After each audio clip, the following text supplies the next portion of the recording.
Let's get more on that speech now from President Obama, from Jean Meserve. She joins us live now from Washington, D.C. So, Jean, I mean, a while ago, a couple of days ago, we've been expecting an almost imminent attack on Syria, certainly on behalf of the United States. And now it seems to be perhaps a bit of a U-turn. How do you read it? Well, I think you're right. We did expect something to happen quickly. It clearly is not going to happen quickly. The president said today, I could act in a week, I could act in a month. I think what happened is that he saw he didn't have the kind of support behind him that he really felt he needed. You saw the international efforts fall apart when the British Parliament voted against taking any sort of military action. Really, the French and the Turks, the only one with the U.S. on all of that. So he was lacking that. And here in the United States, there was a great deal of controversy, both on Capitol Hill and amongst members of the public, about whether or not the U.S. should go forward. Now, his decision to ask for congressional approval doesn't mean that debate is settled by any stretch of the matter, but it does mean he's giving a nod to Congress. Many members have said that they feel that even though the president is commander-in-chief, that it is up to Congress to declare war, and they should have a role to play here. He has now said, okay, guys, step up to the plate, do it. Are they going to pass some sort of resolution supporting the president's action? That is the unknown. I think there's a lot left to come out in the next week or two about what's been happening in Syria, what the UN weapons inspectors find, whether or not there's any sort of galvanization of international attitudes, and all of that will be factored into the final congressional decision on this. And do we know when that congressional decision will take place? I mean, I know that it's a holiday weekend in the U.S. now, but do we have any idea of when Congress will debate this? Well, they're scheduled to be back on September 9th, and Speaker Boehner of the House has said he looks forward to having a debate on the issue that week after Congress comes back. There had been some thought that perhaps Congress would move back their return date. Boehner's statement indicates that's not the case. I should say that there have been a number of statements coming out from members of the U.S. Congress in reaction to what the president had to say. By and large, they're positive towards the idea of Congress having a role. Jean Meserve live for us in Washington, D.C. Thank you.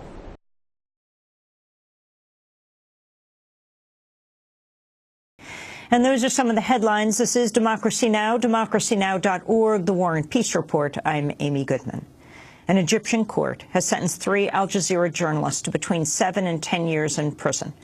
Peter Gresti, Mohammed Fahmy and Bahar Mohammed were convicted on terrorism charges, including spreading false news in support of the Muslim Brotherhood, deemed by the government a terrorist group.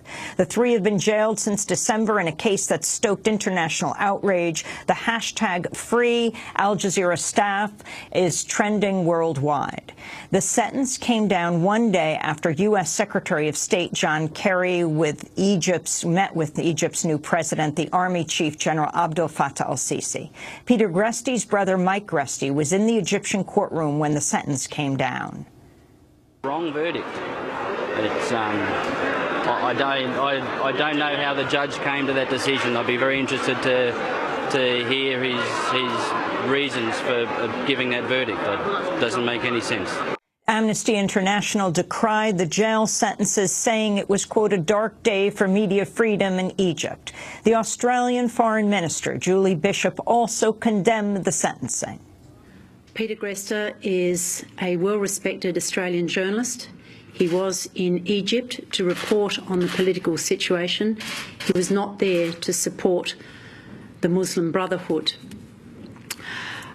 We respect the outcome of the recent elections in Egypt, and we will now initiate contact at the highest levels in the new Egyptian government to see whether we can gain some kind of intervention from the new government and find out whether intervention is indeed possible at this stage.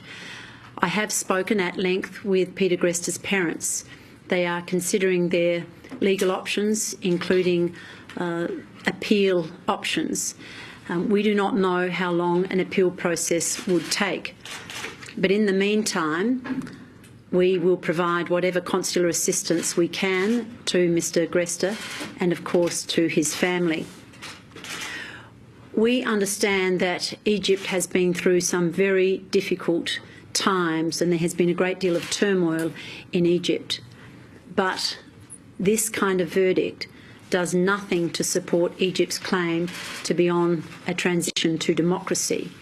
And the Australian government urges the new government of Egypt to reflect on what message is being sent to the world about the situation in Egypt.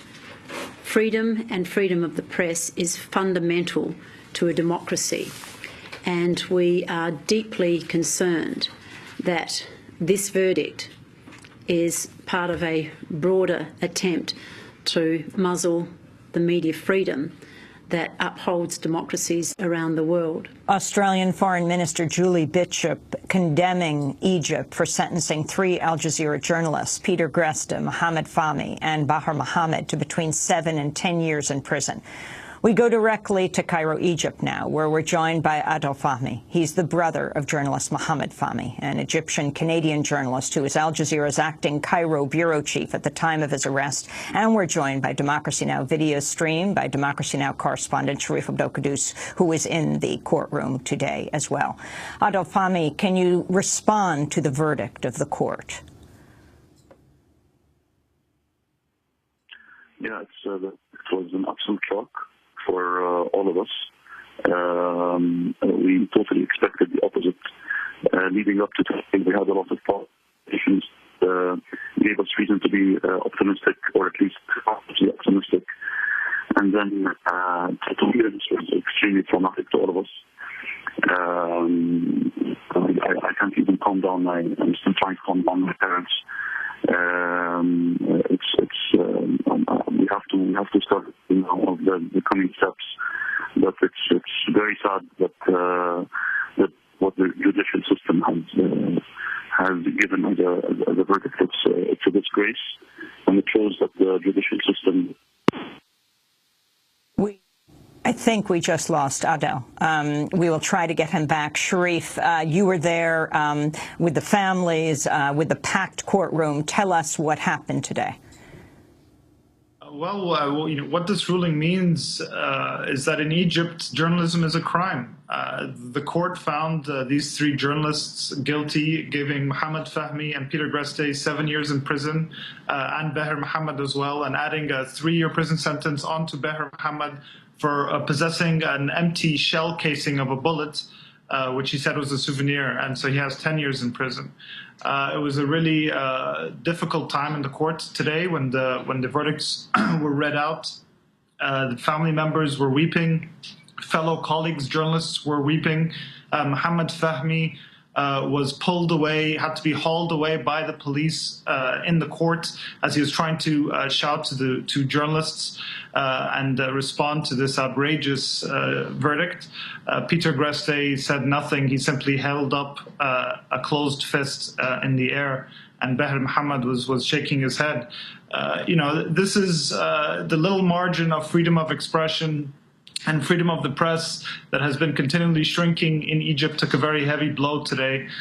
They are accused of, the prosecution has accused these 3 journalists of tarnishing Egypt's image abroad by portraying false scenes as Egypt undergoing a civil war to help a terrorist organization, which is the Muslim Brotherhood, which has been designated that. The prosecution throughout the trial did not show a shred of evidence of anything that comes close to that. Some of the evidence it showed even included stuff that had nothing to do at all with Egypt, including footage from Peter Greste in Somalia and Kenya, even shots of their parents and so forth.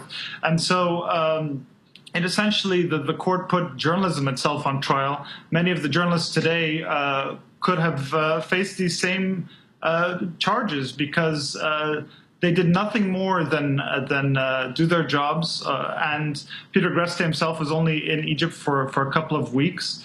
And defense lawyers throughout the trial have asked the prosecution and the judge whether simply airing the views of an opposing voice is a crime in Egypt, and the sentence has put freedom of the press really a large step back in the country. And if you also part of the prosecution's case rested on this technical report by 3 experts that went through all of the footage that was seized in the arrest of these 3 journalists. And during the trial, these expert witnesses denied they had any authority to judge whether these journalists endangered national security, and that contradicted the initial claims made in, to the prosecutor, on which the entire case rests. So it's a very, very weak case. The Amnesty International Observer blasted this case and said it'll have a very negative effect on freedom of the press in Egypt. This is Mohammed Fahmy from the cage in the courtroom condemning the proceedings. Today's proceedings show that it seems like all the witnesses have some amnesia or something, Alzheimer's.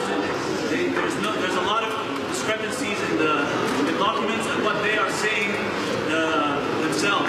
And the prosecutor has a lot to answer for allowing the 4 engineers in the Mosquito State TV to have exactly the same copy-paste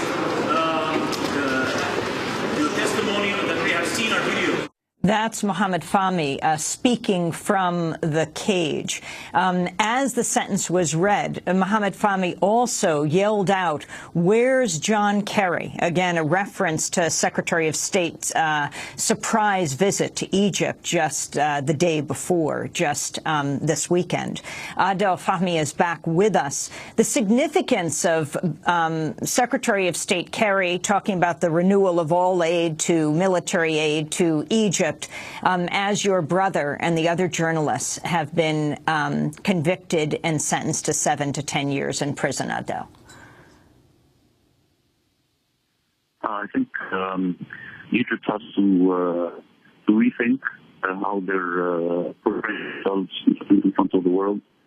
I think everyone is going to lobby. Different governments are going to lobby together against this appalling verdict. And the U.S. as well, I'm sure. I heard that Mr. Kerry discussed this trial with President Sisi yesterday, but I don't know how what resulted from that, or if there was time for any corrective action to be taken. But now I think this case really requires strong diplomatic intervention by all governments, and to make a firm stand against this ridiculous justice system in Egypt.